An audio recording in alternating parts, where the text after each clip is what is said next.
Láimid Shirai leis ceiste hooked in anam Teachta Broughan. 30 seconds to put your question.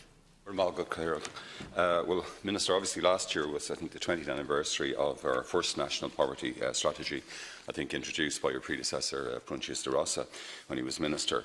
You've had a consultation, I think, on the new plan, 2018 to 2021. So I'm just asking you to, how do you evaluate the 2015-2017, the updated National Action Plan for Social Inclusion, and what you expect to have in the new plan? And given, of course, that we have, 750, three-quarters of a million people who are still living in consistent poverty.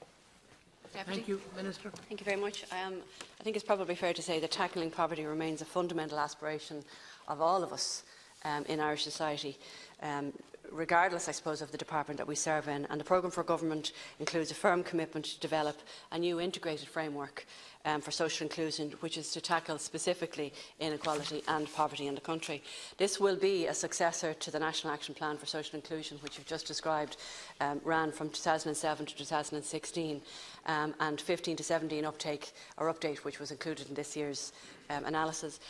You're right to say my department has started preparations for a new 4-year plan for the period of 2018 to 2021, and like its predecessor, the plan will have a whole-of-government approach that aims to improve outcomes for vulnerable and marginalised in Irish society, while recognising a shared responsibility across government to implement the actions to achieve our overall aims. And the theme of the new plan is one of active inclusion that will include every citizen, notably the most disadvantaged, to be able to fully participate in Irish society, which includes having a job, if that's what they want. The primary focus will be to reduce the consistent poverty numbers, which was in 2016 was at 8.3%, and we'll achieve this through a three-pronged approach, please God, supporting incomes through as high as possible a level of employment, and encouraging and assisting people to enter the workforce by setting targets for the level of relevant welfare payments to decide that are designed to reduce relative poverty amongst those people who cannot or can't find work, and finally improving access to the quality of services such as health, education, childcare, training, housing, community supports, and all of the other activities that wrap around a person to enable them to have as good a quality of life as they can, and to minimise the deprivation for all groups, and particularly to those who are on low or relatively low incomes. My department reports on the progress of actions under the National Action Plan for Social Inclusion to our annual progress reports and the annual social inclusion monitor. The progress report for 2015-2016 is scheduled for publication before the summer, and with the 2017 progress report to be published before the end of the year. So I'll get it to you absolutely as soon as I can.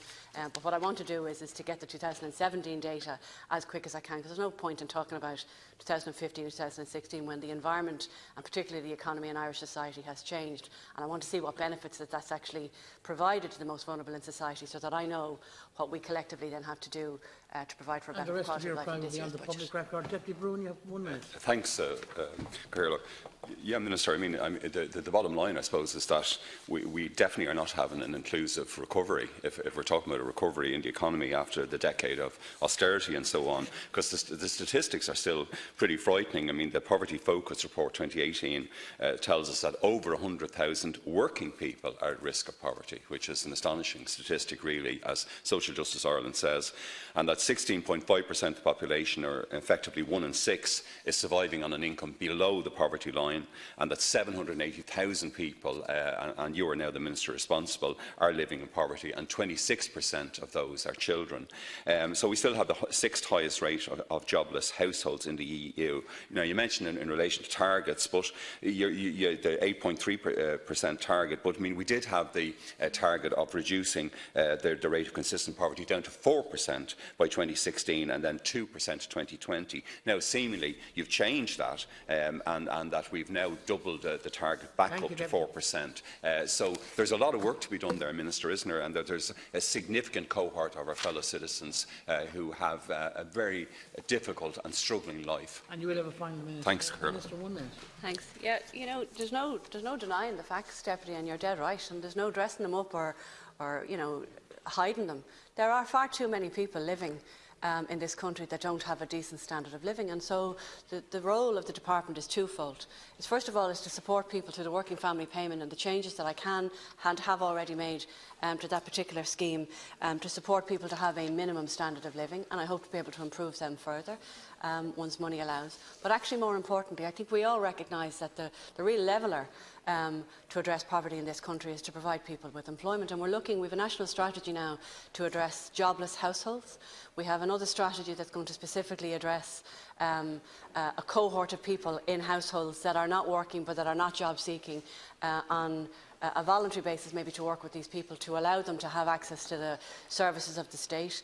We need to make sure that people who want to work are availing of the opportunities of the state so that we can help them, whatever the difficulties is or the barriers that they have, to enable them to get a job, and not just any job. I don't stand over a system that just says you're a hairdresser but there's a job over here picking apples, let's get you over here picking apples. I want to get people jobs and then better jobs and then careers, and that's what the national strategy is going to determine how we're going to do that. But the jobless household strategy that's currently underway, the specific pilots that we have for under 25s, for over 55s, they're directly targeting those stubborn areas of people and parts of the society that we have not been probably achieving the targets that we would like to achieve. But you know what, there's so much more to do, and it's a long, long way before we're going to get to where you and I will be absolutely satisfied that we've done what we haven't done. Also, there's a geographical aspect to it as well, in that your own area, Cathaoirleach, Midlands, the border counties, south east, south west, are particularly badly affected, and perhaps we do need strategies in the new four-year plan for those areas in particular. But just to say, I mean, obviously there's, the rates of social protection payments are also critical, and I know that Social Justice Ireland has said that the minimum rate now they would evaluate per person would be something like €249 a week. I have a constituent, by the way, Cathaoirleach, who believes that seniors, that pensioners who've worked very hard during their whole life, that the basic contributory pension should be about €400 to lead a reasonably fulfilling life in your final years. So, I mean, there is a lot of work to be done in that regard. Just a final point I wanted to ask you: we were evaluating this public service performance reports for your department at the Budget Committee, but I noticed that while it does mention all of the payments that you make and so on and so forth, there's no connection between that and what you're trying to achieve, say, in the National Inclusion Strategy. So is it possible that the metrics for this report could be changed so we actually know what we're trying to achieve? Thanks, Cathaoirleach.